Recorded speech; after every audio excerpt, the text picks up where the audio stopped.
Hi guys! Welcome back ulit dito sa aking channel. At kung bago ka pa lang dito sa aking channel, ako nga pala si Mami Shell. For today's video guys, ayan, samahan nyo naman ako ngayon gumawa nitong ubi champurado. Napakasarap naman talaga nito guys at napakadali niya lang lutuin. Sakto nga talaga itong luto ko guys dahil nga maulan. Ang sarap nito sa almusal guys. Ayan naman ayan, tara guys, umpisa na natin gawin ito. Let's go! So ayan mga mi, maglalagay nga tayo ng nyog or gata. Ayan, nakabili nga ako sa palengke, halagang 40 pesos ito. At syempre, may kasama itong pangalawang piga. Bali, 2 pack na nga itong hiningi ko. At libre lang naman yan. Bali, 12 cups ang ilalagay natin gata, guys. At dahil nga ube ang ating flavor, kaya naman ayan, ube condense ang ilalagay natin. At syempre, hindi mawawala ang ating malagkit na bigas. Bali, 4 cups ang ilalagay natin, guys. At maglalagay din tayo ng 1/2 cup na asukal. Kaya naman ayan, umpisa na nga natin ang pag-mix nitong mga ingredients. Ayan, una nga ay sinalin ko nga muna itong mga naka-plastic na gata. Paghaluin ko kasi muna guys yung pangalawang piga at itong pure na gata. At magdagdag rin ako ng 3 cups na tubig para magsakto talaga yung sukat na 12 cups.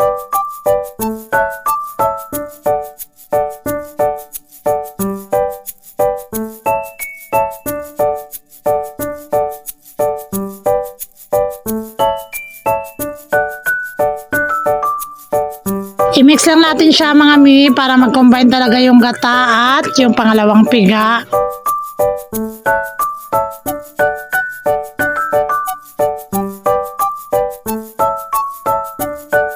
At pagkatapos ay, ayan, isalin ko nga muna siya dito sa may pitchel para masukat ko talaga kung ilang takal.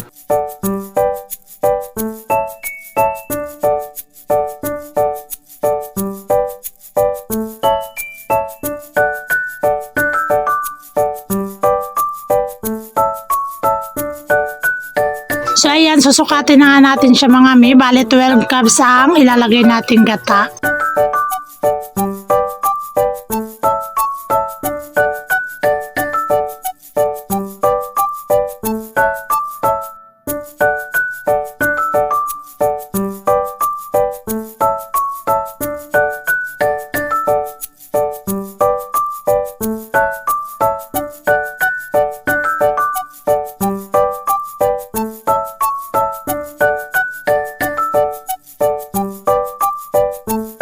At pagkatapos mga mi, ayan, iset aside lang natin siya at isunod naman natin itong malagkit na bigas. Bali 4 cups na malagkit na bigas ang ilalagay natin.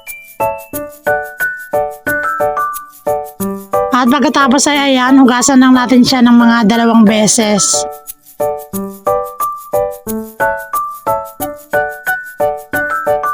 At pagkatapos ay ayan, sinalin ko na nga siya sa may kaldero. At isasama na nga natin yung gata dahil nga isasalang na natin siya.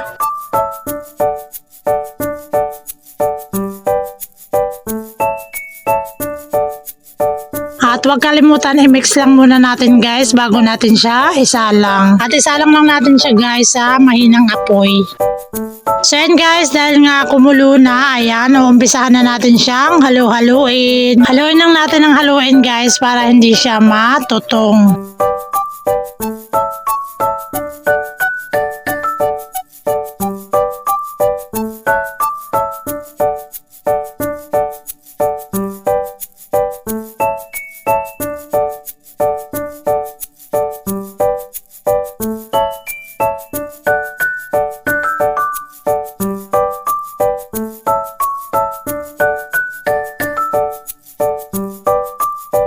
At after 10 minutes, ayan, haluin ulit natin siya guys. At magdadagdag nga ako ng tubig dahil nga medyo malapot siya. Nasa sa inyo naman yan guys. Kayo na ang mag-adjust kung gusto nyo ay medyo matubig or gusto nyo malapot ay kayo na bahala mag-adjust. Tuloy lang ang pag-mix natin guys hanggang sa maluto itong malagkit na bigas.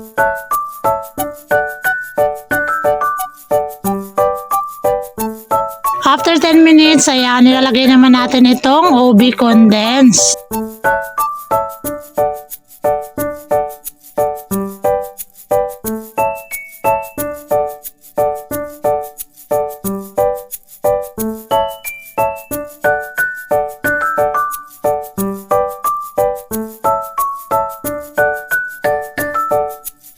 Pagkatapos ay, ayan, ilalagay na rin natin itong 1/2 cup na sugar.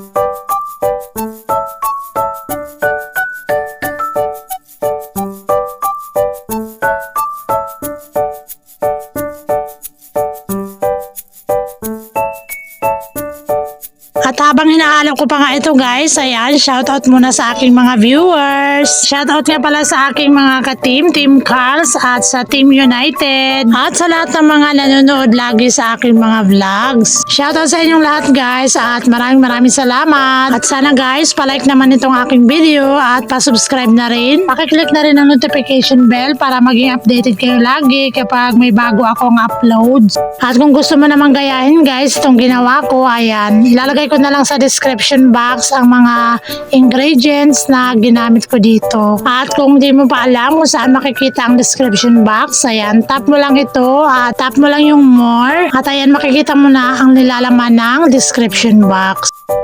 So ayan mga mi, after 10 minutes, ayan, haluin ulit natin to guys. Ayan, medyo luto na ang ating sampurado. Tuloy lang natin guys ang pag-mix.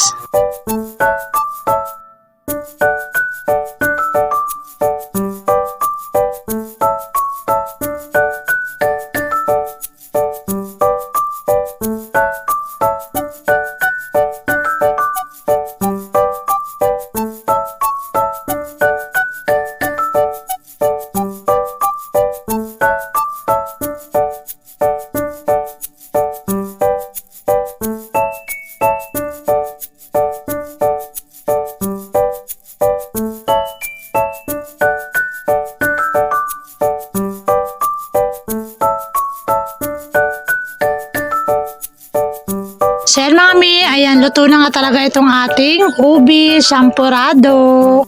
Ready to serve na nga ito guys, kaya ayan, isalin na natin siya sa lagayan.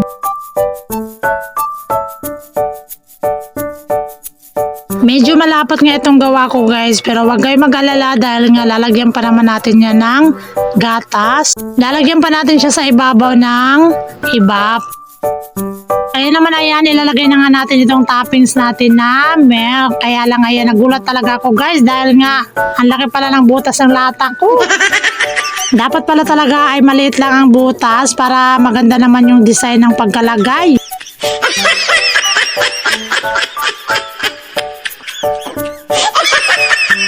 Hayaan nyo na nga guys, ayan, ang importante ay masarap ang ating gawa. Ayan, kaya naman kainan na.